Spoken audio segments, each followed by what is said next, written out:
آخر فلیکرم ضیفہ۔ رسول کریم صلی اللہ تعالیٰ علیہ وآلہ وسلم نے ارشاد فرمایا، جو اللہ پر اور اس کے رسول پر ایمان رکھتا ہے اسے چاہیے کہ وہ مہمان کی عزت کرے۔ میں ابھی شہری میں جب مطالعہ کر رہا تھا، ایک بڑی پیاری بات دوران مطالعہ آئی۔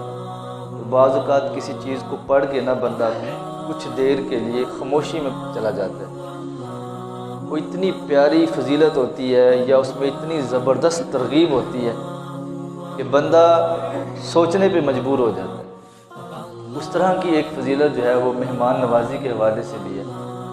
رسول کریم علیہ السلام نے ارشاد فرمایا، مہمان نوازی کرنے والا کل قیامت کے دن اللہ تعالیٰ کے عرش کے سائے میں ہوگا۔ کتنی بڑی بات ہے کہ مہمان نوازی کرنے والا کل قیامت کے دن اللہ تعالیٰ کے عرش کے سائے میں ہوگا۔ اس بات کو بندہ محسوس کرے جب نفسا نفسی کا عالم ہوگا، عجیب و غریب معاملات ہوں گے، ہر بندہ نیکی کی تلاش میں ہوگا اور ہر بندہ یہ چاہے گا کہ میرے گناہ اتر کے بس کسی نہ کسی کے ذمے چلے جائیں اور میں آج بری ہو جاؤں، بس میری جان کی خلاصی ہو جائے کسی طریقے سے۔ اس مشکل وقت میں یہ مہمان نوازی کرنے والا اتنا خوش نصیب ہوگا کہ یہ اللہ تعالیٰ کے عرش کے سائے میں ہوگا، اور اس دن کوئی سایہ بھی نہیں ہوگا سوائے عرش کے سائے۔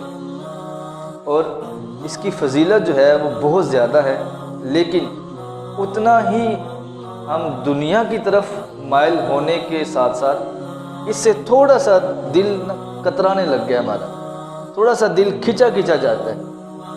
یار مہمان آ گیا، ابھی تو خرچہ کرنا پڑے گا بہت زیادہ، اب پتہ نہیں کتنے دن رہے گا۔ بعض جگہ تو ایسی بھی ہے وہ باتوں میں پوچھنا شروع کر دیتے ہیں، ہاں جی پھر کنے کے دن رہن دا پروگرام؟ اچھا اج راتی رہو گے اتھے یا کل ناشتہ اتھے کر کے جاؤ گے؟ باتوں میں وہ اگلے پوچھ لیتے ہیں کہ اس نے کب تک یہاں رہنا ہے۔ تو رسول کریم صلی اللہ تعالیٰ علیہ وآلہ وسلم نے ارشاد فرمایا کہ جس گھر میں مہمان ہو اس گھر میں خیر و برکت اس طرح تیزی سے دوڑتی ہے جس طرح اونٹ کی کوہان پر چھری، بلکہ اس سے بھی زیادہ۔ اب چھری پھرتے ہوئے کتنا ٹائم لگتا ہے، اتنی تیزی سے برکت اس کے گھر میں دوڑتی ہے۔ حضرت ابراہیم علیہ السلام، آپ کی عادت مبارکہ تھی، آپ بغیر کسی مہمان کے کھانا نہیں تناول کیا کرتے تھے۔ ایک دفعہ آپ کو بھوک کے آثار محسوس ہوئے، آپ چلے گئے کسی مہمان کو تلاش کرنے کے لیے۔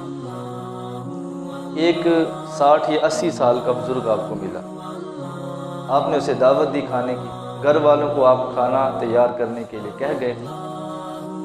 آپ کے واپس آنے تک دسترخوان لگا ہوا ہے اور کھانا بالکل تیار ہے، وہ بزرگ بھی بیٹھے ہیں اور حضرت ابراہیم علیہ السلام بھی بیٹھ گئے۔ آپ نے فرمایا کہ اللہ کا نام لے کر کھانا شروع کیجیے۔ اس نے کہا کہ میں تو مسلمان نہیں ہوں، میں تو نہیں اللہ کا نام لوں گا، اور یہ روٹی کے چند ٹکڑوں کی وجہ سے میں اپنا دین بیچ دوں، ایسا ممکن ہی نہیں ہے، لہٰذا میں کبھی بھی آپ کے رب کا نام لے کر کھانا شروع نہیں کروں گا۔ اتنا اس نے کہنا تھا کہ وہ اٹھ کے وہاں سے چل پڑا۔ ادھر سے خالق کائنات کی طرف سے پیغام آیا کہ اے ابراہیم علیہ السلام، یہ بندہ کتنی دیر سے زندگی گزار رہا ہے؟ عرض کی باری تعالیٰ، 80 سال اس کی عمر ہو چکی یا 60 سال اس کی عمر ہو چکی۔ خالق کائنات نے فرمایا، اے ابراہیم، یہ اتنی دیر سے میری نافرمانی کر رہا ہے اور مجھے نہیں مان رہا، لیکن میں پھر بھی اسے رزق عطا فرما رہا۔ آج یہ تمہارے پاس آیا ہے اور تمہیں پتہ چلا ہے، تم نے اسے اٹھا کے بھیج دی ہے۔ اتنا اللہ تعالیٰ کی بارگاہ سے پیغام ملنا تھا کہ ابراہیم علیہ السلام فوراً اٹھے، اسے تلاش کرتے رہے۔ جب وہ ملے تو انہیں کہنے لگے کہ یار آؤ، زیادہ نہیں، چاہے چند لقمے ہی کھا لو، لیکن میرے ساتھ بیٹھ کے کھانا کھا لو۔ وہ کہنے لگا نہیں میں تو نہیں تمہارے خدا کو مانتا، اور آپ جو ہے روٹی پہ میرا ایمان خریدنا چاہتے ہیں، ایسا تو میں بالکل بھی نہیں ہونے دوں گا۔ آپ نے اسے فرمایا ٹھیک ہے تو ہمارے رب کو نہیں مانتا، لیکن ٹھیک ہے سب کچھ چھوڑ دے، آ جا میرے ساتھ بیٹھ کے کھانا کھا لے، تو جس حال میں بھی ہے اسی حال میں رہ، لیکن میرے ساتھ آ کے کھانا کھا۔ تو وہ بزرگ پوچھنے لگے کہ آخر وجہ کیا ہے، کہ پہلے تو آپ بالکل تیار نہیں تھے اس بات پر، اور اب آپ کہہ رہے ہیں کہ ٹھیک ہے، جس طرح بھی جس کیفیت میں ہو اس بات کو چھوڑو اور آ کے کھانا کھا لو۔ تو انہوں نے کہا کہ میرے رب نے پیغام دیا ہے کہ میں اس کی 80 سال کی نافرمانی کے باوجود بھی اس کو مسلسل رزق دے رہا ہوں، اور میرے پاس ایک دن آئے اور میں نے رزق سے منع کر دیا۔ جب اس نے یہ بات سنی کہ وہ اتنا کریم رب ہے کہ میں اتنی دیر سے مسلسل اس کی نافرمانی میں لگا ہوا ہوں اور وہ پھر بھی مجھے رزق دے رہا ہے، اس نے کہا تمہارا رب اتنا پیارا ہے تو پھر ایسا کریں کہ پہلے مجھے کلمہ پڑھا کے مسلمان کر لے، کھانا بعد میں کھاتے ہیں۔ مہمان نوازی کی برکتیں انسان کو ضرور نصیب ہو۔ تو پھر ایک بات یہ بھی ہے، رسول کریم علیہ السلام نے ارشاد فرمایا کہ جب کوئی مہمان کسی کے یہاں آتا ہے تو اپنا رزق لے کر آتا ہے، اور جب اس کے یہاں سے جاتا ہے تو صاحب خانہ کے گناہ بخشے جانے کا سبب ہوتا ہے۔ اتنی فضیلت ہے اس کی۔ اور پھر ایک اور بڑی بات ہے کہ جب ہم مہمان نوازی کر لیں نا، پھر اس کے بعد ہمیں یقین بھی رکھنا چاہیے کہ ہم نے مہمانوں کو کھلایا ہے، پلٹ کر واپس آئے گا بھی، یہ بھی یقین رکھ کے ان کی مہمان نوازی کریں۔ حضرت رابعہ بصریہ رضی اللہ تعالی عنہ، ان کے پاس چند مہمان آئے، آپ نے اپنی کنیز کو بلایا اور کہا کہ گھر میں کتنا کھانا ہے؟ انہوں نے بتایا کہ 1 روٹی ہے اور تھوڑا سا سالن ہے۔ انہوں نے کہا کہ جاؤ ایسا کرو، اس کو اٹھاؤ اور اللہ کی راہ میں صدقہ کر دو۔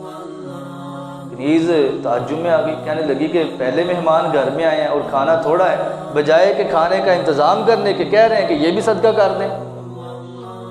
تو کنیز نے وہ 1 روٹی اٹھائی اور سالن اٹھایا، وہ اللہ کی راہ میں صدقہ کر دیا۔ کچھ دیر کے بعد دستک ہوئی، آنے والا 3 روٹیاں لے کر آیا اور کچھ سالن لے کر آیا۔ کنیز اندر آئی اور اس نے کہا کہ ایسے ایسے 3 روٹیاں آئی ہیں اور کچھ سالن آیا ہے۔ حضرت رابعہ بصریہ نے کہا کہ اسے واپس بھیج۔ وہ کنیز پھر پریشان ہو گئی کہ ان کی کیسے یہ طریقہ ہے، کس طرح یہ کر رہے ہیں؟ مہمان گھر میں ہیں، کھانا لانا چاہیے، یہ واپس بھیج رہے ہیں جو بھی آ رہا ہے۔ 5 روٹیاں اور کچھ سالن آیا، واپس کر دیا۔ 8 روٹیاں اور سالن آیا، واپس کر دیا۔ کنیز الگ سے سوچ رہی ہے کہ یہ کیا معاملہ ہے آج۔ اور جب 10 روٹیاں اور کچھ سالن آیا نا، اور دینے والا یہ کہہ کر دے کر گیا کہ اب کی بار جس نے مجھے بھیجا ہے اس نے کہہ کر بھیجا ہے کہ اب رابعہ بصریہ کو دے کر آنا، واپس لے کر نہ آنا۔ وہ گھر جب گئی، کنیز کو روٹیاں ملی تو بتایا ایسے ایسے ہیں۔ حضرت رابعہ بصریہ رضی اللہ تعالی عنہ نے کہا ہاں ٹھیک ہے، اب لے لو 10 روٹیاں اور سالن بھی لے لو۔ مہمانوں کے لیے دسترخوان لگایا گیا، مہمانوں نے کھانا کھا لیا۔ کھانا کھا کے وہ چلے گئے۔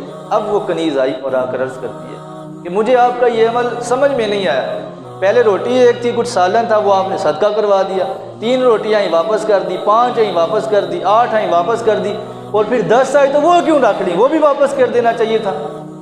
تو رابعہ بصریہ رضی اللہ تعالی عنہ یہ فرماتی ہیں کہ رب کا وعدہ ہے اس کی بارگاہ میں 1 دو کے بدلے میں 10 عطا فرماتا ہے۔ تو میں نے 1 روٹی اللہ کی راہ میں خیرات کروائی تھی، جب 3 آئی، 5 آئی، 8 آئی، اس کا وعدہ پورا نہیں ہوا تھا۔ میں سمجھ گئی ابھی اس کا وعدہ پورا نہیں ہو رہا، تو جب تک وعدہ پورا نہیں ہوگا رابعہ بصری بھی روٹیوں کو قبول نہیں کرے گی۔ جب دے دینا پھر یہ یقین رکھیں کہ ہمارا رب ہمیں اس کی برکتیں دے کر اسے واپس بھی عطا کرے۔ اور یہ بڑی پیاری روایت ہے، رسول کریم علیہ السلام نے فرمایا اے برہ، آدمی جب اپنے بھائی کی اللہ کی رضا کے لیے مہمان نوازی کرتا ہے اور اس کی کوئی جزا اور کوئی شکریہ نہیں چاہتا، بعض اوقات ایسا بھی ہوتا ہے دسترخوان وسیع ہوتا ہے، کیوں جا کے بتائے گا یار اتنے کھانے مزے آ گئے جناب، فلاں بندہ تو کیا بات تھی یار اس کی، یہ بھی رکھا ہوا تھا، یہ بھی رکھا ہوا تھا، یہ بھی رکھا ہوا تھا، اور جاتے ہوئے وہ بڑا عاجزی کے ساتھ کہ جناب بڑا شکریہ، آپ نے تو اتنا بڑا دسترخوان لگا دیا تھا۔ نہ شکر کا مطالبہ ہو، نہ جزا کا مطالبہ ہو، صرف اور صرف اللہ کی رضا چاہتا ہو تو اللہ عز و جل اس کے گھر میں 10 فرشتوں کو بھیجتا ہے۔ وہ کیا کرتے ہیں؟ وہ پورا 1 سال تک اللہ تعالیٰ کی تسبیح کرتے ہیں اور تکبیر پڑھتے ہیں اور اس بندے کے لیے دعائے مغفرت کرتے رہتے ہیں۔ اور آگے کیا فرمایا؟ اور جب سال پورا ہو جاتا ہے تو ان فرشتوں کی پورے سال کی عبادت کے برابر اس بندے کے نامہ اعمال میں نیکیاں لکھ دی جاتی ہیں۔ پورے سال جتنی انہوں نے عبادت کی ہوتی ہے اس کے مطابق نیکیاں لکھ دی جاتی ہیں۔ اور فرمایا اللہ کے ذمہ کرم پر ہے کہ اس کو جنت کی لذیذ غذائیں کھلائے۔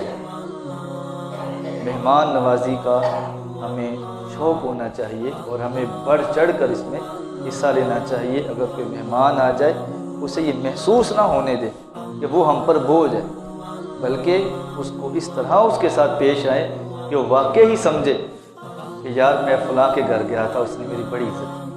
اللہ تعالیٰ کی بارگاہ میں دعا ہے کہ اللہ تعالیٰ صحیح معنوں میں ہمیں مہمان کی عزت کرنے کی توفیق دے۔